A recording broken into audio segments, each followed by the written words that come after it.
Yann qui arrive à se qualifier in extremis. Directeur d'école dans le département de l'Eure, à Louviers. Françoise, bénévole dans une association d'alphabétisation. Camille, pharmacien. 4 thèmes, les 4 à la suite. 4 thèmes, 40 secondes au chronomètre. Le candidat est seul face au questionnaire qu'il a choisi. L'animateur lui pose les questions, ça dure 40 secondes. Il faut essayer de faire 4 à la suite pendant ces 40 secondes. Les grands photographes. Le thème mystère, vous le découvrez en exclusivité sur Twitter. Hashtag QPUC. Les initiales de questions pour un champion. N'hésitez pas à réagir, à nous dire un petit mot sur le match qui se joue. Les chansons de Guy Béard. Questionnaire en hommage à Guy. Guy Béard, disparu en septembre dernier à l'âge de 85 ans. L'ami Guy Béard, donc les chansons de Guy. Et le concours Lépine et ses inventions. Je vais prendre le concours Lépine, Julien. Concours Lépine et tous les inventeurs qui sont géniaux. Il y a des inventions absolument géniales. Ça, moi, je suis passionné par les inventeurs, les inventions. Que dites-vous, Camille? 25 ans, donc bonnes études, tout s'est bien passé? Très bien. C'était à Dijon? Dijon. Il paraît que c'est un peu lourd, hein. C'est rude. Hein. Pharmacie, c'est faut en savoir. Comment faites-vous pour vous souvenir de tous ces noms, ces mots, ces noms de médicaments très compliqués? Ça se travaille, et puis après, à force de les voir, ça finit par rentrer. On y arrive, oui. Un de vos grands plaisirs, c'est le jardinage. Le jardinage, oui. Donc les végétaux, qu'est-ce qu'on peut trouver dans votre jardin? Des haricots, des tomates, des topinambours, des courges. Des topinambours. Eh oui. Dans votre jardin, il y a des topinambours. Eh oui. Tomates? Tomates aussi, oui. Haricots, d'accord. Quel genre de haricots? Des haricots verts. Bon, Camille, on y va. Alors, Longwy, c'est où, là? Longwy, c'est juste à côté de Dijon. Dijon, d'accord. Département de la Côte d'Or. C'est la Côte d'Or. Camille, on y va. Oui. Le concours Lépine et ses inventions. Top 48, avec quelle invention se posant à la surface de l'œil, monsieur Rouvreau a-t-il été récompensé au concours La lentille Lépine? de contact.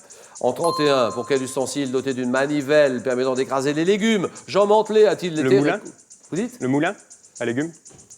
De quel moyen de transport Madame Poulet-Domas désirait-elle rendre l'utilisation plus simple en concevant un plan parlant primé en 2009? Primé en 2009. Un plan parlant. Le GPS. De quel type d'appareil, constitué principalement d'une voilure en tissu léger, Monsieur De Fleubert d'Air a-t-il été ou a-t-il conçu un modèle primé en 1912? Quel jeu consistant à accumuler des kilomètres a vu son créateur Edmond Dujardin?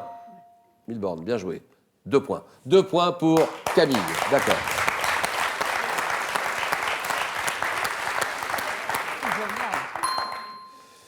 Quel jeu consistant à accumuler des kilomètres a vu son créateur Edmond Dujardin être distingué au concours Lépine 56? Les 1000 bornes, d'accord.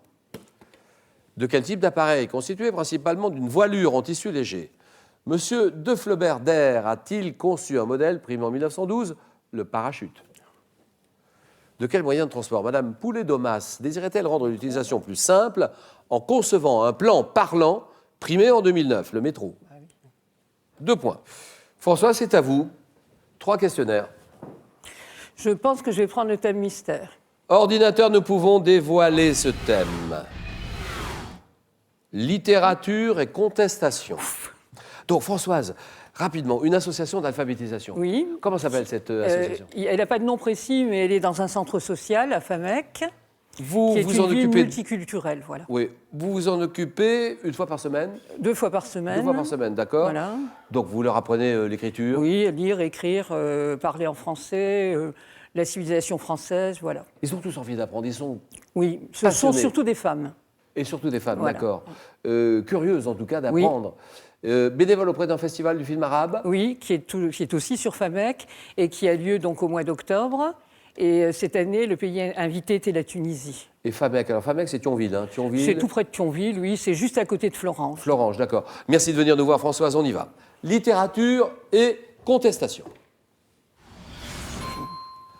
Top en 1898, quel écrivain français prit parti dans l'affaire Dreyfus en publiant Zola. Oui. Quel auteur dramatique fut condamné à plusieurs reprises en Tchécoslovaquie pour délit d'opinion avant de devenir président de son pays? 89. Il a été condamné. Václav Havel. Oui. Quel écrivain russe mort en 1837 au cours d'un duel fut inquiété par les autorités pour avoir écrit des épigrammes contre le régime impérial? Écrivain russe. Mort en... Dostoïevski? Non. Non. Dans En attendant le vote des bêtes sauvages, quel écrivain ivoirien dénonce les outrances des... En 1853, quel écrivain, alors en exil à Jersey, publie contre le Second Empire le pamphlet Victor Les Hugo. Châtiments. Oui, quel écrivain... Ah bah oui, voilà. Donc Victor Hugo, Les Châtiments, ça c'est bon. 2 points pour Françoise.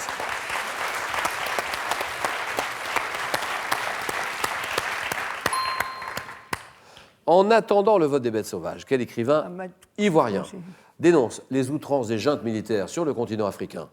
C'est Kourouma, c'est Amadou Kourouma.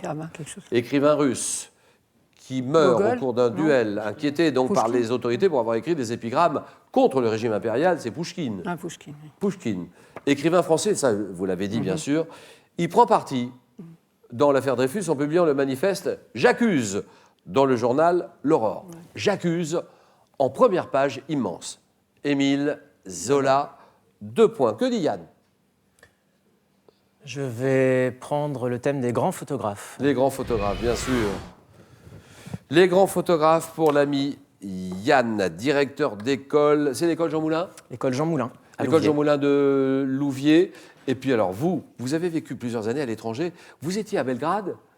À Serbie, en Serbie, oui. à l'école française de Belgrade. Vous en gardez des bons souvenirs? Quels souvenirs Excellent, gardez-vous? excellent. Quels souvenirs gardez-vous? Une Les gens, population les extrêmement gens. chaleureuse, Oui. Une ville et un pays vraiment à découvrir. Je vous conseille d'y aller. Le lieu, la langue, tout. La langue tout, aussi est très très belle. Tout. Beau souvenir, je veux dire. Et vous aimeriez repartir là-bas ou pas? J'aimerais beaucoup, dans les Balkans, que je connais un petit peu maintenant. La Serbie J'aimerais encore? beaucoup. La Ou Serbie, la Croatie, la la Slovénie, voilà. Tout ça.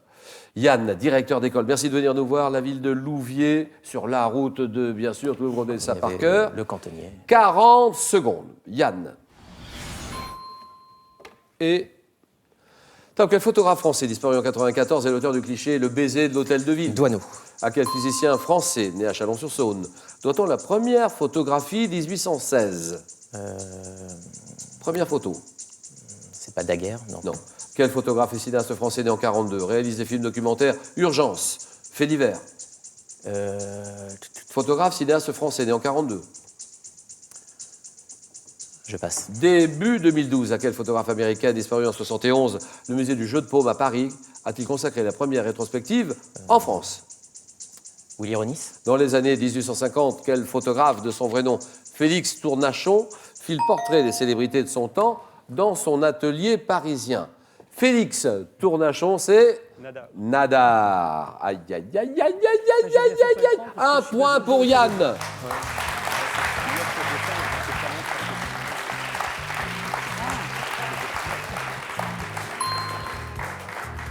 Début 2012, à quel photographe américain disparu en 1971, le musée du jeu de paume à Paris a-t-il consacré le premier ou la première rétrospective en France? Diane Arbus.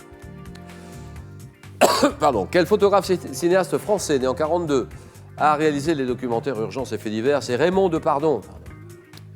Physicien français à qui on doit la première photographie, c'est Niepce. Nicéphore Niepce. 1 point Yann. Merci Yann. Monsieur le directeur, on vous salue bien. Merci d'être venu nous voir. Et il y a 500 € à gagner. C'est moi qui appellerai tout à l'heure le gagnant. Je vais essayer de surprendre quelqu'un en train d'appeler le 3243. Quelle expression signifie qu'on est enroué? Avoir un chat dans la gorge. Réponse 1. Nager comme un poisson dans l'eau. Réponse 2. 3243. Par SMS, vous tapez 1 ou 2 au 7 10 20. Et tirage au sort parmi toutes les bonnes réponses. Françoise est en finale. Camille aussi. Le match, le choc, le jeu.